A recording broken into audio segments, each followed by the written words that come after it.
Her name became the symbol of bad Chicago police raids. Now 5 black members of the city council want to memorialize it with the Anjanette Young Ordinance, a sweeping proposal to permanently change how officers get and execute search warrants. And finally put an end to a practice of bad raids, a pattern. CBS 2 investigators Dave Savini has the exclusive. I just put my hands up and prayed that he wouldn't shoot me. 2 years after Anjanette Young stood naked in her own living room, handcuffed and surrounded by a team of male Chicago police officers, her ordeal could lead to major policy changes related to raids. The CBS 2 investigators have learned an ordinance that would overhaul how officers obtain and execute search warrants will be introduced to the City Council Wednesday. It's called the Anjanette Young Ordinance. So it's great that it's named after me, but it's more important that it passes. It's more important that the city uses it in the proper way. The footage made it relatable.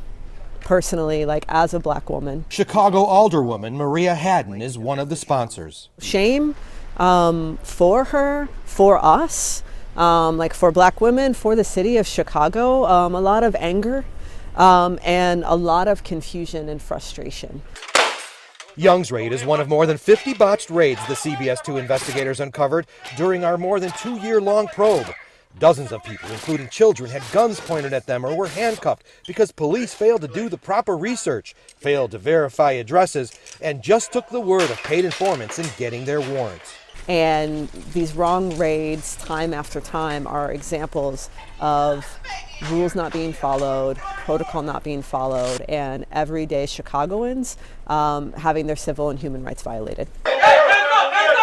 In the case of Anjanette Young, the target police were looking for lived in another unit in her apartment complex. She had never even heard of him, but she was the one who ended up held in handcuffs at gunpoint.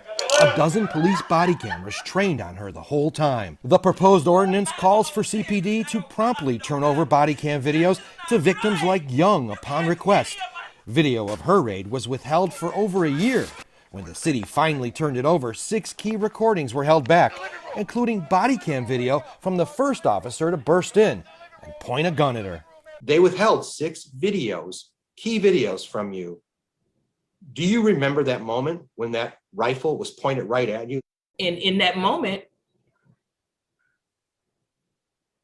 I believe that he would have shot me if I'd have done anything different than just stand there with my hands up. So do you think they deliberately withheld these videos from you? This is a very clear pattern, and sadly, these are the same people who withheld videos from families in the past and media outlets. They did everything within their power, as we learned, to keep this video from Ms. Young after she had properly filed a FOIA request. We're looking for our privacy rights to be maintained, for our human rights to be upheld, but we've seen from these wrong raids that that is not the case. So that's what our ordinance is trying to cure for. Haddon is one of 5 alderwomen sponsoring the ordinance. They're backed by 7 community groups that helped draft it, with University of Chicago law professor Craig Futterman. The need for the ordinance is urgent. This isn't something that we can all afford to wait on. Families are being traumatized now. People are getting hurt. In addition to the body cam video release requirement, the ordinance lays out 19 other reforms, including a mandate that raid teams must knock and announce themselves, giving people at least 30 seconds to get to the door. Search warrant, Chicago Police! In our ongoing investigation, CBS 2 uncovered multiple raids where police just busted in. There was no time for me to consider that I didn't have clothes on. The ordinance also calls for raids to be conducted between 9 a.m. and 7 p.m. and for officers to do surveillance to make sure kids are not home at the time. Please do not shoot me, please. It will also require every officer on a raid to wear a body camera and keep it rolling until the raid is over. Let's go to cameras. Kill cameras! We've seen from the reporting that you guys have done, right, from the investigations, that this is not the case. So this ordinance is basically going to force the Chicago Police Department to make it a policy if it passes. It's more than just a policy, right? It's more than just an executive order even.